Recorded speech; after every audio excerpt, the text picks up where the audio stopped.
নবী আলাইহিস সালাতু ওয়াস সালাম বলেন, আদ-দুনিয়া মালউনুন ওয়া মালউনাতুন মা ফিহা। আদ-দুনিয়া মালউনুন ওয়া মালউনাতুন মা ফিহা ইল্লা আলিমুন আও মুতাআল্লিমুন ওয়া মা যিকরুল্লাহি ওয়া মা ওয়ালাহু।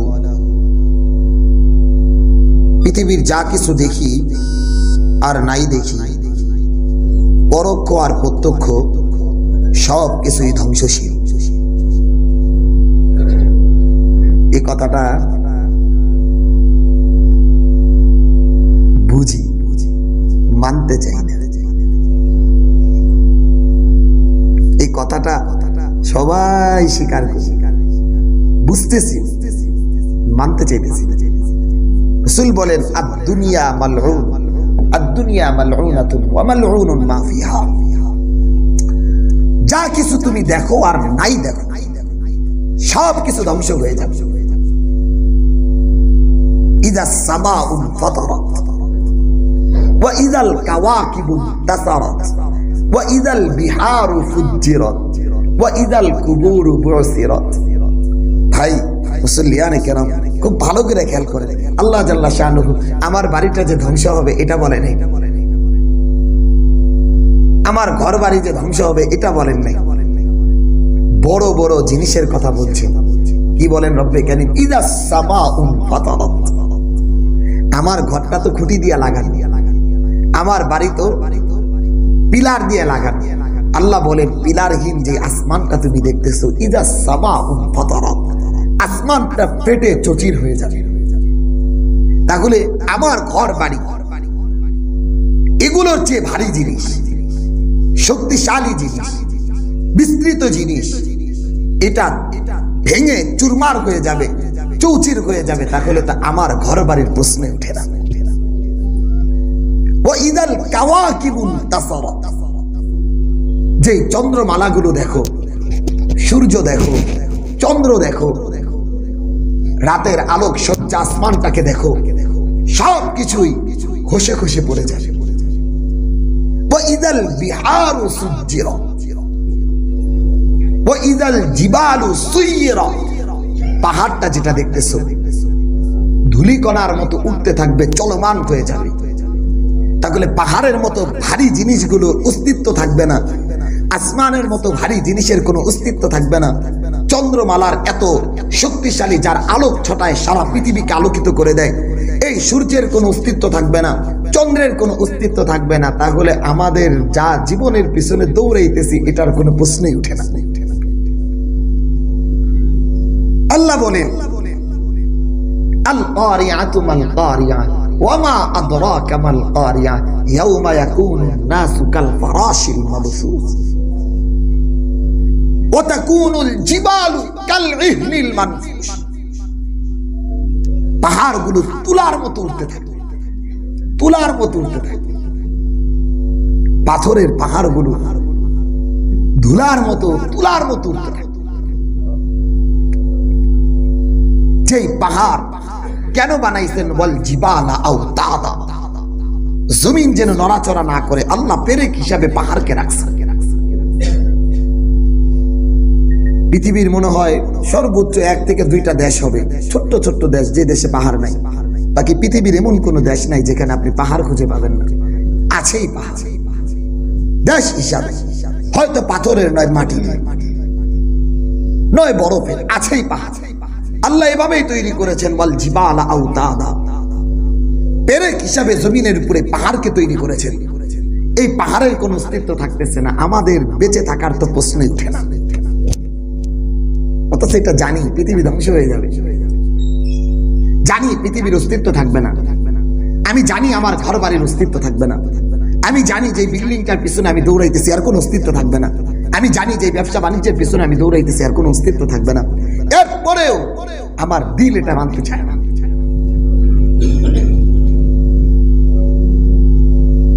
কেন মানতে চায় না ভাই? এই দেখেন কেন মানতে চায় না। নকল জিনিসের পিছনে মানুষ দৌড়ায় বেশি, নকলের পিছনে আসক্ত হওয়ার কারণে মানুষ আর আসলটা বুঝতে চায় না। নকলের পিছনে দৌড়াইতে দৌড়াইতে মানুষ আসল জিনিসকে হারায় ফেলায়। তদুরূপ আমি জানি আমি এটাও বিশ্বাস করি, হ্যাঁ দুনিয়ায় আমি থাকতে পারবো না, আমার বিল্ডিংটা থাকবে না, পাহাড়ি যখন থাকবে না, আমার বিল্ডিং এর তো কোনো অস্তিত্বই নাই। যেখানে আসমানটা থাকবে না সেখানে আমার জমি জমার তো প্রশ্নই ওঠে না। কিন্তু এই জিনিসটা আমি বুঝতেছি, বলতেছিও, কিন্তু আমার দিল বুঝতেছে না, বুঝাইতেও পারতেছে না। কেন? ধোকার দুনিয়ার সাথে আমার দিলটা লাগিয়ে গেছে। ধোকার দুনিয়ার সাথে আমার আত্মা লেগে গেছে। এই ধোকার দুনিয়ার অস্তিত্বের সাথে আমার শরীর আর দেহটা মিশে গেছে। এই জন্য আমি সম্পদের পিছনে কখনো দৌড়াইতেছি, বুঝতেছি এটা হারাম পার্জন, তারপরেও দৌড়াইতেছি। আমি বুঝতেছি এটা খারাপ কাজ, এরপরেও দৌড়াইতেছি। কেন? বলে আমি বুঝতেছি, দিমাগও কাজ করতেছে কিন্তু দিল কাজ করতেছে। আল্লাহ আমাদেরকে বুঝার তৌফিক দান করুন। আল্লাহ তাআলা বলেন এই কথাগুলো, ইদাস সামাউ ফাতারাত ওয়া ইদাল কাওয়াকিবু তাসারাত ওয়া ইদাল বিহারু ফুজ্জিরাত ওয়া ইদাল কুবুরু বুসিরাত আলিমাত নাফসুম মা কদ্দামাত ওয়া আখখারাত। প্রত্যেক মানুষে জানবে সে অগ্রে কি প্রেরণ করেছে, আগামী দিনের জন্য কি সঞ্চয় করেছে। প্রত্যেকটা মানুষ দেখতে থাকবে, শুধু দেখতে থাকবে না, আল্লাহ বলবেন আমল নামা হাতে দিয়ে, ইকরা কিতাবা, ইকরা কিতাবা, পড়ো আজকে তুমি তোমার আমল নামা। কাফা বিনাফসিকাল ইয়াউমা আলাইকা হাসিবা। আজকে তুমি জান্নাতে যাবা না জাহান্নামে যাবা, নিজেই যথেষ্ট হয়ে যাবা। মানুষকে বলতে হবে না, ফেরেশতাকে বলতে হবে না, নবীদের কাছে যাইতে হবে না। তুমি তোমার আমল নামা দেখেই বুঝতে পারবা তুমি জাহান্নামী না জান্নাতি। ও আমার ভাইরা, ভালো করে বুঝেন, এই সূরার ভিতরে আল্লাহ তাআলা যেই কথাটা বললেন, ইদাস সামাউন ফাতারাত, আসমান চৌচির হয়ে যাবে, ওয়া ইদাল কাওয়াকিবুন তাসারাত, চন্দ্রমালাগুলো খসে খসে পড়ে যাবে, ওয়া ইদাল জিবালু সুইরাত, পাহাড়গুলো চলমান হয়ে যাবে।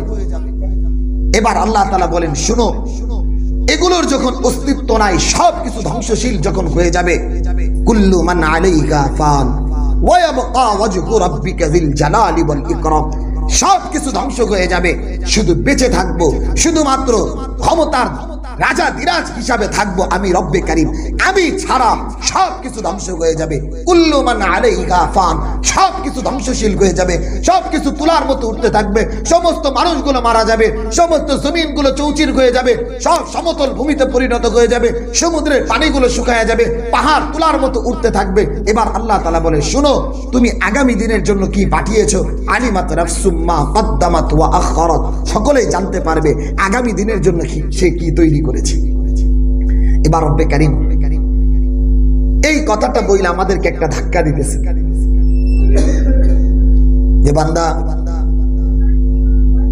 আসমানটাও থাকবে না, জমিনটাও থাকবে না, চাঁদ সূর্য গ্রহ নক্ষত্র থাকবে না, পাহাড়টা থাকবে না, সমুদ্র থাকবে না, খাল বিল নদ নদী থাকবে না, জমিনের কোনো অস্তিত্ব থাকবে না।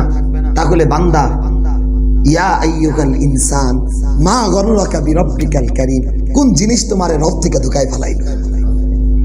এতগুলো ধ্বংসের কথা বইলা আল্লাহ একটা কথা বুঝাইতেছে, এতগুলো ধ্বংসের কথা বইলা একটা কথা বুঝাইতেছে। প্রথম বললেন আল্লাহ তাআলা, ইদাস সামাউন ফাতারাত, আসমান থাকবে না, ওয়া ইদাল কাওয়াকিবু তাসারাত, সূর্য চন্দ্র গ্রহ নক্ষত্র কিছুই থাকবে না, ওয়া ইদাল বিহারু ফুজ্জিরাত, সমুদ্র থাকবে না, ওয়া ইদাল কুবুরু বুসিরাত, মানুষ কবর থেকে উঠে আসবে। মানুষ আগামী দিনের জন্য কি প্রেরণ করেছে সে জানতে পারবে। এবার আল্লাহ তাআলা বললেন যখন আসমান থাকবে না, জমিন থাকবে না, চাঁদ সূর্য গ্রহ নক্ষত্র থাকবে না, পাহাড়টা থাকবে না, নদ নদী খাল বিল সমুদ্র সৈকত কিছুই যখন থাকবে না, ইয়া আইয়ুহাল ইনসান, ও মানুষেরা, মা গররাকা বিরব্বিকাল কারীম, কোন জিনিস তোমার ধোকায় ফেলাইল? বুঝতে পেরেছি আল্লাহ জাল্লা শানুর কথাটা। এতক্ষণ ধ্বংসের কথা বললেন, যখন ধ্বংস হবে কোন জিনিস তোমারে ধোকায় ফালাইলো আল্লাহ তাআলা থেকে। ইয়া আইয়ুহাল ইনসান মা গাররাকা, কোন জিনিস তোমারে ধোকায় ফালাইলো বিরব্বিকাল কারীম, দয়াময় রবের ভিতরে। দয়াময় রব থেকে তোমারে কোন জিনিস ধোকায় ফালাইলো? তুমি জানো কোনো কিছুই থাকবে না, সব ধ্বংসশীল। কতক্ষণ থাকবে সেটাও তুমি জানো না, কত মুহূর্ত থাকবে সেটাও তুমি জানো না, কত মুহূর্ত তার থাকবে সেটাও তুমি জানো না। তারপরে কোন জিনিস তোমার ধোকায় ফেলাইবে? আমার ভাইরা, এই দৃশ্যগুলো আমার অনুভব আর অনুধাবনের জন্য আল্লাহ তাআলা কালামে হাকিমকে নাজিল করেছেন। এই যে আজাদ ভাই চলে গেল, আগামীকাল 1 তারিখ মেয়ের বিবাহ। আগামীকাল 1 তারিখ মেয়ের বিবাহ। ছেলে ডাক্তার, বিসিএস ক্যাডার হয়ে বের হয়েছে, ইন্তজাম নিজেই করছে। ছেলেটা কালকে একসাথে কথা বলতেছিলাম অনেকক্ষণ। 1 মাসের ছুটিতে আসছেন অস্ট্রেলিয়া থেকে, 1 মাসের ছুটি। ছেলেটা আজাদ ভাইয়ের ছেলেটা বিবাহের জন্য 1 সপ্তাহ আগে মাগরিবের পরে আমার রুমের ভিতরে মেয়ে বিবাহ দিবে, এই জন্য আমার সাথে আলাপ করতেছি। স্বপ্ন ছিল, সব ছিল, কালকের মেয়ের বিবাহের অ্যাটেন্ড করবেন, সব চিন্তা ভাবনা ছিল। কমিউনিটি সেন্টার ভাড়া করেছেন, প্রায় 700 মানুষের ইন্তজাম, সব ঠিক ছিল। কোথায় চলে গেল?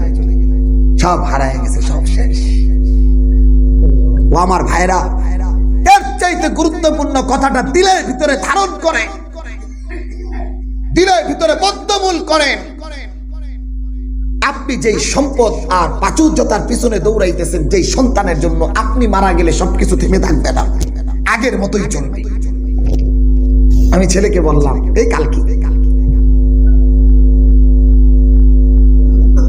গতকাল তো মারা গেলেন, গতকালকের আগের দিন বুধবারে, তাহলে বিবাহ শাদী কেমনি কি? এই অল্প সময়ের ভিতরে বাবাটাও চলে গেলেন। বলল, হুজুর এখন তো বন্ধ করার কোনো সুযোগ নাই, বুকে চাপা দিয়া হইলেও শেষ করে দিতে হবে, কারণ আমিও চলে যাইতেছি অস্ট্রেলিয়া। বোনের একটা ভবিষ্যৎ আছে, ওই দিকেও তাদের পরিবার দাওয়াত করা শেষ, আমাদের পরিবারও দাওয়াত করা শেষ, কমিউনিটি সেন্টারে সমস্ত ইন্তজাম করা শেষ। ও আমার ভাইরা, আমি আপনাদেরকে প্রশ্ন করতে চাই, আমি এই আজাদ ভাই মারা যাওয়ার কারণে কি মেয়ের বিবাহটা থেমে আছে?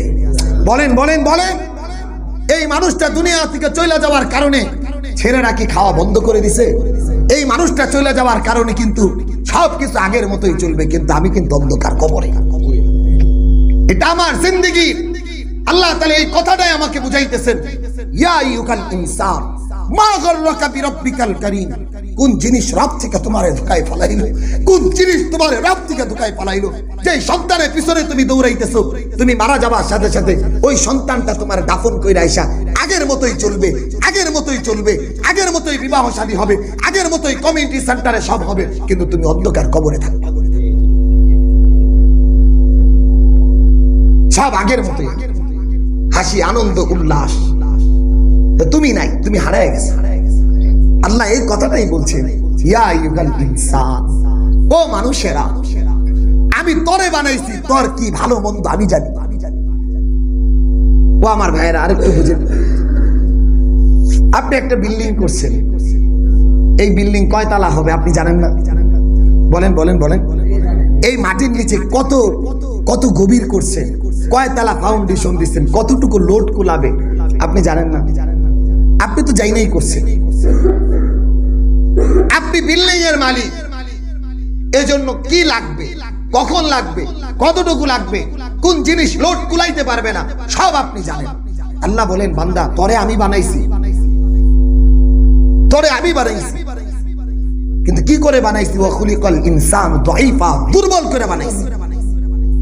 দুনিয়ার জন্য তোরে বানাই নাই, তোরে বানাইছি আখিরাতের জন্য। আদ-দুনিয়া খুলিকাত লাকুম ওয়া আনতুম খুলিকতুম লিল আখিরাহ, সমস্ত মাখলুকাত গুলোকে দুনিয়ার জন্য বানাইছি। কুকুরটারে দুনিয়ার জন্য বানাইছি, বিড়ালটারে দুনিয়ার জন্য বানাইছি, বাঘ ভাল্লুকটারে দুনিয়ার জন্য বানাইছি, সাপটারে দুনিয়ার জন্য বানাইছি, মাকড়সাটারে দুনিয়ার জন্য বানাইছি। তরে আমি দুনিয়ার জন্য বানাই নাই, তরে বানাইছি আমার গোলামি করে আখিরাতের জন্য। রাসূল বলেন আদ-দুনিয়া খুলিকাত লাকুম ওয়া আনতুম খুলিকতুম লিল আখিরাহ। যে দুনিয়ার জমিনে যা কিছু দেখো সব কিছু দুনিয়া ধ্বংসশীল। আদ-দুনিয়া মালউনাতুন ওয়া মালউনুন মা ফিহা। দুনিয়ার ভিতরে যা কিছু দেখো সব ধ্বংসশীল, সব দুনিয়ার জন্য বানাইছি। কিন্তু তরে বান্দা দুনিয়ার জন্য বানাই নাই, তরে বানাইছি আখিরাতের জন্য। তরে যখন আখিরাতের জন্য বানাইছি, ইয়া আইয়ুহাল ইনসান মা গররাকা বিরাব্বিকাল কারীম। কোন জিনিস তোরে ধোঁকার ভিতরে ফালাইলো? আসমানটা যেখানে থাকবে না, জমিনটা যেখানে থাকবে না, চাঁদ সূর্য গ্রহ নক্ষত্র যেখানে থাকবে না, পাহাড়ের অস্তিত্ব যেখানে থাকবে না, পৃথিবীর কোন কুল কায়নাত যেখানে থাকবে না, তোরে কোন জিনিসে ধোঁকায় ফালাইলো? আল্লাহ এই কথাটা ধাক্কা দিয়া বলতেছে, ইয়া আইয়ুহাল ইনসান মা গররাকা বিরাব্বিকাল কারীম। কোন জিনিস তোরে ধোঁকায় ফালাইলো? কোন পরিবার তোরে ধোঁকায় ফালাইলো? যেই পরিবার তোরে আসছে। ওই দিন এর শামীম ভাই ছিল আমার সাথে, আমাদের জয়েন্ট সেক্রেটারি। আমার বুক ফাইটা কান্না আসতেছে। আমি গতকালও একটা মাহফিলে ছিলাম, সেই ফুলবাড়িয়া। আমি গাড়ির ভিতরে এই কথাটা যখন ভাবছি, বুক ফাইটা শুধু কান্না আসতেছিল। আমার হুজুরে বলতেছিলাম, জয়নাল সাহেব হুজুর, এই যে আমাদের আজাদ ভাইয়ের ছেলেটা কবর দিয়ে যখন আসতেছি, শেষে তো আমি তো আমার বলতেছে, হুজুর আব্বাই কিনে একা থাকবো। আমি শুধু চোখ থেকে অজরে পানি ঝরতেছিল, আমার সহ্য করতে পারতেছিলাম। ছেলেটা কি কথাটা বলল, ছেলেটা কি বলল, সে হুজুর আব্বা কি এখানে একা থাকবো। ও আমার ভাইরা, এটা বুঝার জন্য আল্লাহ তাআলা আমাকে পাঠাইছে। এই কথাটা বুঝার জন্য আমাকে পাঠাইছেন আল্লাহ। এই কথাটা বুঝার জন্য আমাকে ধাক্কা দিতেছেন। ইয়া আইয়ুহাল ইনসান মা গররাকা বিরাব্বিকাল কারীম। কোন জিনিস তোরে ধোঁকায় ফালাইলো? দুনিয়ার কোন জিনিস তোকে ধোঁকায় ফালাইলো? কোন জিনিস তোরে ধোঁকায় ফালাইলো? কোন পরিবার তোরে ধোঁকায় ফালাইলো? কোন ব্যবসা বাণিজ্য তোরে ধোঁকায় ফালাইলো? আমি তো তোরে দুনিয়ার ধোঁকার জন্য বানাই নাই, অনন্তকালের এক জগতের জন্য তোরে বানাইছি। অনন্তকালের জগতের জন্য বানাইছি, যেই জগতের আমার গোলামের পরে ওই জগতের জন্য তোরে একটা সুন্দর একটা জান্নাতটা তোর জন্য বানাইছি। মুসলিম শরীফের একটা হাদিস দেখতেছিলাম, নবী আলাইহিস সালাতু ওয়াস সালাম বলেন, ও বান্দারে, আ'দাতু লিইবাদিয়াস সালিহিন মা লা আইনুন রাআত। তুই শুধু আমার গোলামি করবি, তোর জন্য এমন একটা জান্নাত বানাইছি পৃথিবীর কোনো চোখ দেখে নাই। ওই জান্নাতটারে পৃথিবীর কোনো চোখ দেখে নাই। ওয়ালা উযুনুন সামিয়া, জান্নাতের নিয়ামত রাজি কোনো কানও শুনে নাই। ওয়ালা খাতারা আলা কলবি বাশার, কোন মানবীয় অন্তর কখনো চিন্তাও করতে পারে না কি জান্নাতটা বান্দা তোর জন্য বানাইছে। এটা ধোঁকার দুনিয়ার সাথে লাগার জন্য না। আল্লাহ বারবার ধাক্কা দিতেছেন আমাদেরকে, ইয়া আইয়ুহাল ইনসান মা গররাকা বিরাব্বিকাল কারীম। ও বান্দা, কোন জিনিস তোরে ধোঁকায় ফালাইলো? কোন জিনিসটা তোরে ধোঁকায় ফালাইলো? কোন জিনিসটা আমি রব থেকে তোরে দূরে সরায়া দিব? তুই জানোস আসমানটাও টিকে থাকবে না, তুই জানোস জমিনটাও টিকে থাকবে না, তুই জানোস চাঁদ সূর্য গ্রহ নক্ষত্র টিকে থাকবে না, তুই এটাও জানোস না জানি কখন আমি দুনিয়া থেকে বিদায় নেই। তাহলে কোন জিনিস তোকে ধোঁকায় ফালাইলো? আল্লাহ এবার বলেন, ও বান্দা, কি মনে করছো? কি মনে করছো বান্দা? তোমার ধন সম্পদ যদি আল্লাহ তাআলার মহব্বতের চাইতে বেশি হয়, দুনিয়াতেও তুমি ধ্বংসশীল, আখিরাতেও ধ্বংসশীল। আজকে পৃথিবীর ভিতরে হারায় গেছি আমি। কেন হারাইছি? ভালো করে বুঝেন। এই যে মসজিদে আপনি বয়ান শুনতেছেন, এখন একটু দিলটা নরম হয়েছে, মনে হইতেছে দুনিয়াটা আসলেই ধোঁকা। এই যে দুনিয়াটা যে ধোঁকা, আসলে এটা বুঝাইতেছি। দুনিয়াটা যে ধোঁকা, এটা বুঝাইতেছি। কেমন ধোঁকা? এই ধোঁকাবাজ দুনিয়াটা কেমন ধোঁকাবাজ? আপনি কোরআন হাদিসের কথাগুলো শুনলে দিলটা নরম হইতেছে, মনে হইতেছে আসলেই তো বাস্তব, কবরের জগৎটা আসল। এখান থেকে বের হওয়ার পরে দুনিয়ার যখন মানুষের সাথে মিশবেন, দুনিয়াদার মানুষের সাথে যখন মিশবেন, খারাপ মানুষের সংস্পর্শ যখন গ্রহণ করবেন, দুনিয়াদার মানুষের পিছনে যখন চলবেন, তখন মনে হবে আমি দুনিয়াদার হয়ে যাই। তাহলে বোঝা গেল এই তো কয়েক মিনিটের ব্যবধানে দুনিয়া আমারে ধোঁকা দিয়ে দিতেছে। আগে আমার দিলটা বলছিল আল্লাহর দিকে যাইতে, ধোঁকার দুনিয়া একটু পরে আমারে ধোঁকার দুনিয়ার দিকে আমারে নিয়ে গেছে। এটাই ধোঁকা, এটাই এক ধোঁকা। এক একজনের কাছে ভাই ধোঁকাবাজ মানে রঙের পরিবর্তন করে। ধোঁকাবাজ মানে কি? সে এখানে এক জিনিস, আরেক জায়গায় আরেক জিনিস, এই জন্য হলো ধোঁকাবাজ। বলে এই বেটা ধোঁকা দিলি কেন? একটা জিনিস দেখায় আরেকটা জিনিস বিক্রি করলি কেন? বলে তুই ধোঁকাবাজ। বলি কিনা আমরা, একটা জিনিস দেখায় আরেকটা জিনিস বিক্রি করা যেমন ধোঁকা। দুনিয়া আমারে মুকুরদের ভিতরে ধোঁকা দিয়ে দিতেছে। আল্লাহ ওয়ালাদের সোহবতে কুরআন হাদিসের কথাগুলো শুনলে দুনিয়া বিমুখ হইতে মনে চায়। দুনিয়ার মসজিদ থেকে বের হওয়ার পরে, আল্লাহ ওয়ালাদের সোহবত থেকে বের হওয়ার পরে দুনিয়াদারের মানুষের সাথে যখন মিশি, কোটিপতিদের সাথে যখন মিশি, শিল্পপতিদের সাথে যখন মিশি, হারাম খোরদের সাথে যখন মিশি, তখন মনে হয় আমার অট্টালিকা করা দরকার, সম্পদ উপার্জন করা দরকার। এটাই ধোঁকা। কতক্ষণ আগে আমার এক জিনিস দেখাইছে দুনিয়া, এখন আরেকটা জিনিস দেখাইতেছে। এটার নাম ধোঁকা। রং পরিবর্তন হয়ে গেছে, দুনিয়ার রং পরিবর্তন হয়ে গেছে। আগে দেখাইছিল আল্লাহর দিকে যাওয়ার জন্য, মানুষের সংস্পর্শে আইসা এখন আমার দুনিয়া দেখাইতেছে। এর নামই হলো ধোঁকা। আল্লাহ বলেন ওয়ামাল হায়াতুদ দুনিয়া ওয়ামাল হায়াতুদ দুনিয়া ইল্লা মাতাউল গুরুর। ও আমার ভাইরা, এজন্য নিজের জীবনকে শুধরানো দরকার। এই অল্প সময়ের ভিতরে এই এক সপ্তাহের ভিতরে কয়েকজন মানুষ হারায় গেলেন।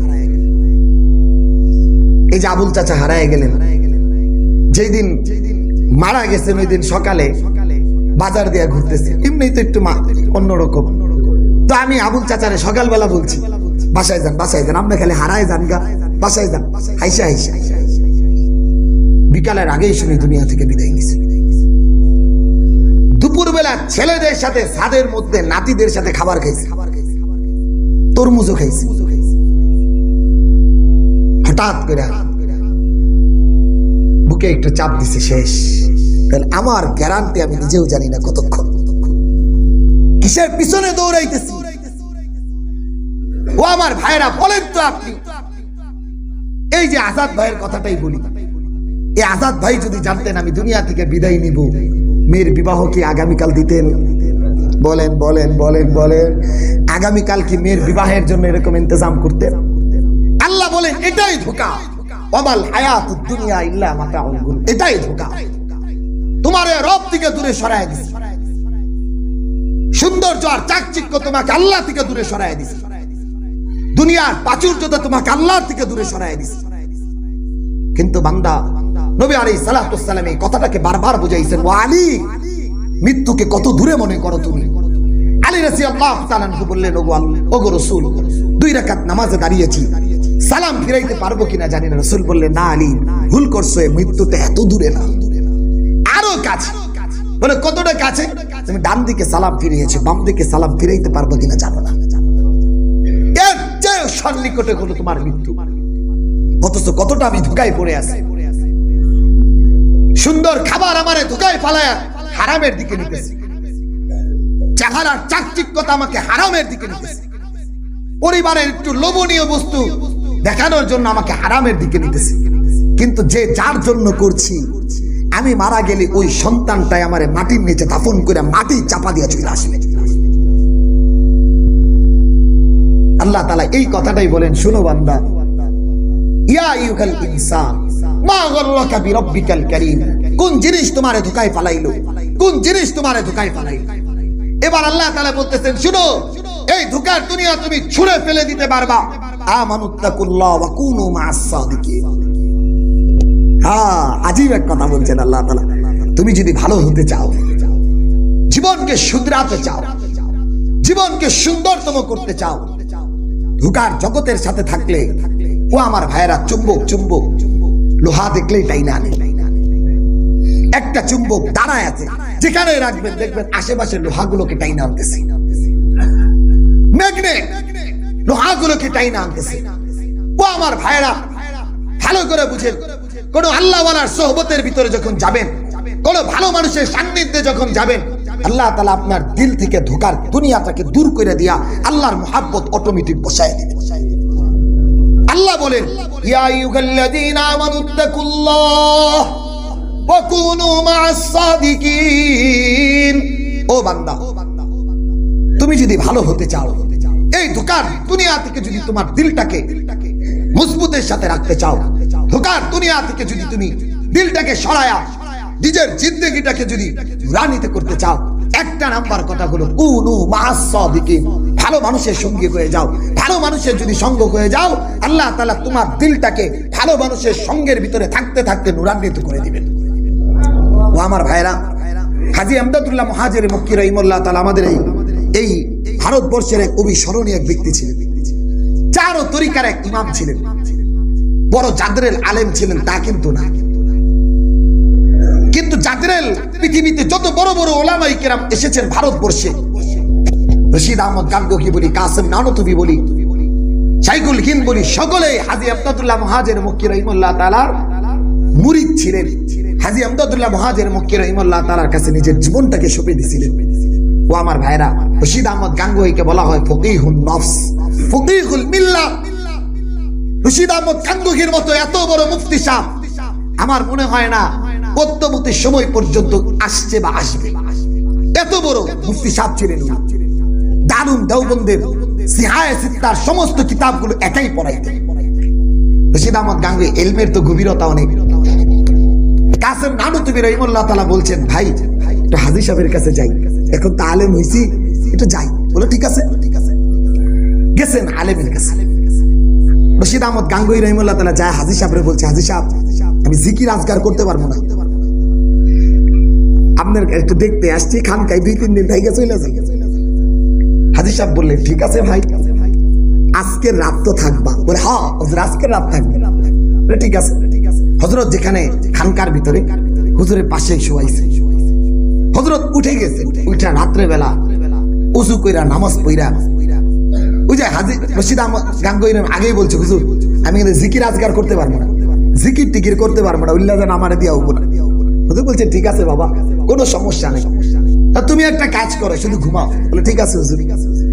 হাজী আমদাদুল্লাহ মুহাজির রাহিমাহুল্লাহ তাআলা রাত্রে বেলা উঠা নামাজ পড়া এবার জিকির করতেছে, আল্লাহু আল্লাহ আল্লাহু আল্লাহ আল্লাহু আল্লাহ। রশিদ আহমদ গাঙ্গুহি এই শব্দ শুই না মাথাটারে আরেকটু ঢাইকা শুইছে, না সহ্য করতে পারতেছেন। এবার লেপ কম্বল কাঁথা ফালায়া দিয়া ওযু কইরা যায় হুজুরের পাশে বসে আল্লাহ আল্লাহ জিকির করতেছে। সালামটা এই দোয়া টোয়া করার পরে হাজী সাহেব জিজ্ঞাসা করলেন, কি রশিদ আহমদ, কি ব্যাপার? তুমি তো ঘুমাইতেছিলা আর বলতেছিলা জিকির আজকার করবা না, তোমার কোন জিনিসে উঠাইলো? কোন কে তোমার উঠাইলো? তুমি তো শক্তিশালী ভাবেই ছিলা যে আমি জিকির আজকার করবো, আমি তো তোমার ডাক দেই।